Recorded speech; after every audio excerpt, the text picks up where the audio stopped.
Pourquoi l'immobilier va finir par s'effondrer? Alors aujourd'hui, je suis à Lyon, par obligation. Ce matin, j'ai eu le grand plaisir de me taper les bouchons. Ça me rappelle ce que font beaucoup de gens tous les jours. Ces bouchons, se lever tôt le matin pour aller bosser dans une grande ville. En tout cas, je me suis dit que ce serait l'occasion parfaite pour parler d'immobilier, puisque Lyon est une ville chère et que beaucoup de personnes viennent travailler à Lyon, des alentours, et qu'une des raisons d'aller vivre à Lyon, c'est le travail. C'est le fait qu'en Rhône-Alpes, à Lyon, il y a du boulot. En comparaison aux campagnes, bien évidemment. Et voici ma théorie. Tu vas me dire ce que tu en penses, mais ma théorie selon laquelle l'immobilier va finir par s'effondrer, que les prix vont se casser la gueule. Je pense qu'actuellement, on est dans une bulle, en France, mais aussi, par exemple, aux Pays-Bas, un pays que je suis, aux États-Unis, et on pourrait prendre aussi d'autres pays, on ne va pas tous les faire. Mais en tout cas, les prix de l'immobilier sont particulièrement hauts aujourd'hui, et je pense que ça ne va pas durer. Alors bien évidemment, prédire l'avenir, c'est toujours un coup de poker. On ne sait pas vraiment comment ça va se passer, comment les choses vont tourner. Mais en tout cas, voilà ma théorie et je pense que l'immobilier va se prendre une grosse tannée. D'ailleurs, ça a déjà commencé à certains endroits en France, par exemple, que je connais un peu. Alors la première chose, c'est que la première raison pourquoi l'immobilier va s'écrouler, c'est que les gens font moins d'enfants qu'avant. Et qui dit moins d'enfants, dit qu'il y aura moins de gens en fait. Et qui dit moins de gens, dit que il y aura moins de gens pour occuper des logements. Donc, mathématiquement, comme il y a moins de gens, plus de logements, forcément, ça va avoir une incidence sur les logements disponibles. Donc forcément, ça va faire baisser les prix. Du moins, ça va y contribuer. L'autre raison, c'est que les gens auront de moins en moins d'argent. Déjà, ça a commencé. Moi, ma génération a moins d'argent que les boomers. Et la génération qui arrive, qui ont 20 ans de moi, ils auront encore moins d'argent que ma génération. Donc on a des gens qui ont de moins en moins d'argent, des acheteurs de plus en plus fauchés.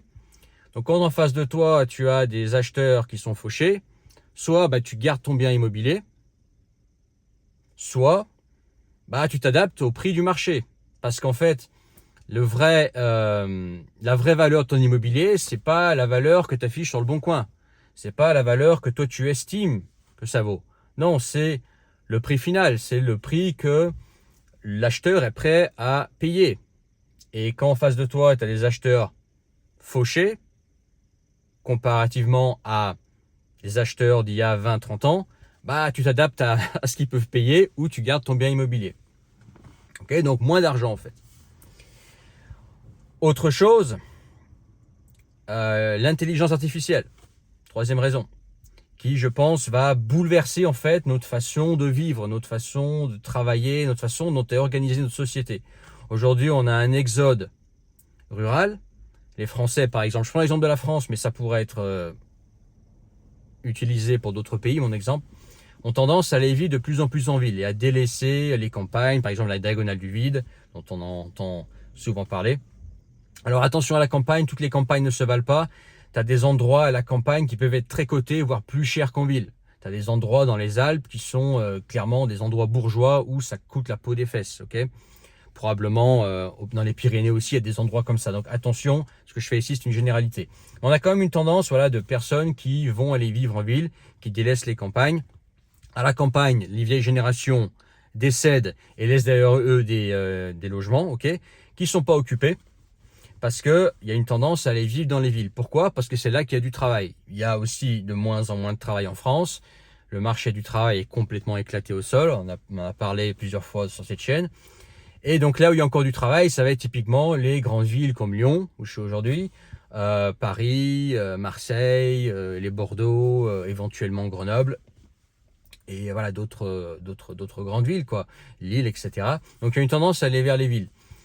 Mais si jamais tout ça est complètement restructuré parce que l'IA, par exemple, rend le fait d'aller vivre en ville obsolète. C'est-à-dire que le travail que tu pourras le faire à distance, où la moitié des gens vont perdre leur travail, etc.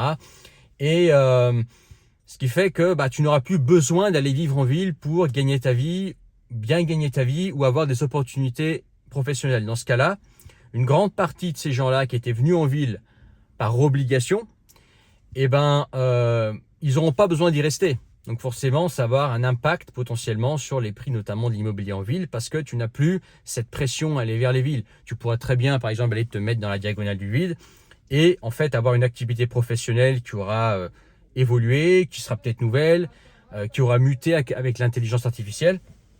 Et tu pourras très bien, depuis la campagne, en fait, exercer ta profession que tu étais obligé d'aller exercer à Lyon en te tapant les bouchons, ou à Paris ou à Marseille, et te taper le coût de la vie élevé et un prix d'immobilier qui est complètement surcoté.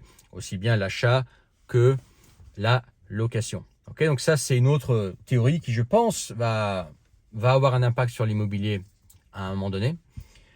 Autre chose, pour ceux qui se disent, bon, moi, je ne vendrai pas mon immobilier, si c'est pour le brader, je le garde. Ouais, sauf que ce qu'on voit, et c'est vrai en France, mais aussi dans d'autres pays, on va simplifier à la France, puisqu'on parle français ici, c'est que l'immobilier peut potentiellement être de plus en plus taxé. Le truc de l'immobilier, c'est que c'est immobilier. Ça veut dire que tu subis en fait les lois et les aléas de l'endroit où situé ton bien. Contrairement à des investissements, on va dire, assez liquides, financiers par exemple, c'est pas quelque chose que tu peux déplacer, du moins facilement. Donc tu subis la législation, l'évolution des droits sur place. Et ce qu'on voit, c'est qu'en France, déjà tu as des locataires qui sont surprotégés. Okay. Tu as une taxe foncière qui a une tendance à augmenter. Alors ça doit varier en fonction des régions, mais de ce que je vois dans certains endroits, les taxes foncières ces 5 dernières années, elles ont bien explosé. Okay. Donc ça te fait un loyer tous les mois pour garder ton bien.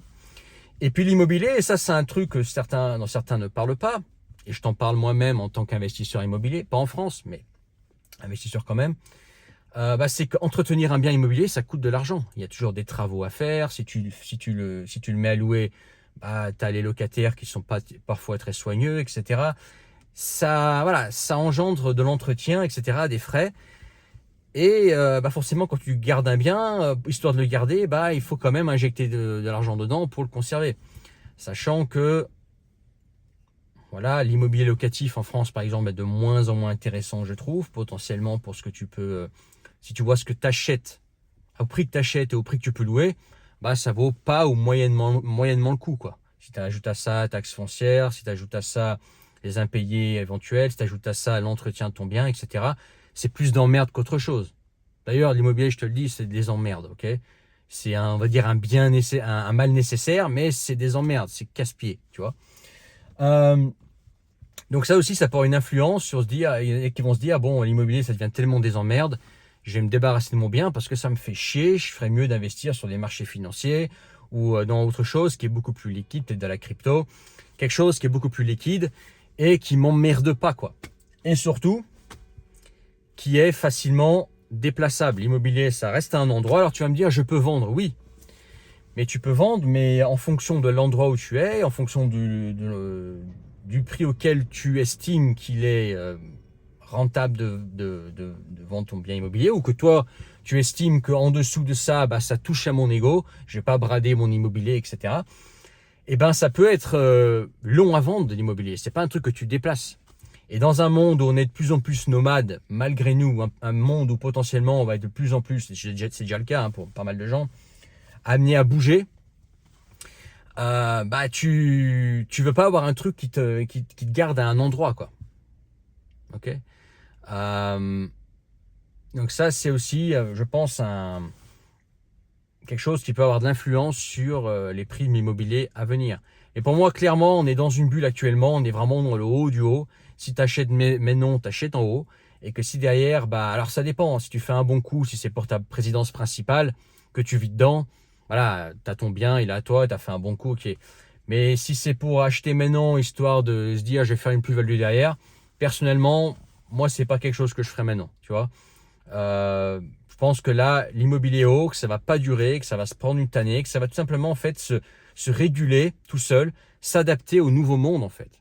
Okay. Aujourd'hui, on est dans le monde en fait qui surfe sur la vague des boomers. Tu vois, ils ont eu leur vague, etc. On est encore dedans.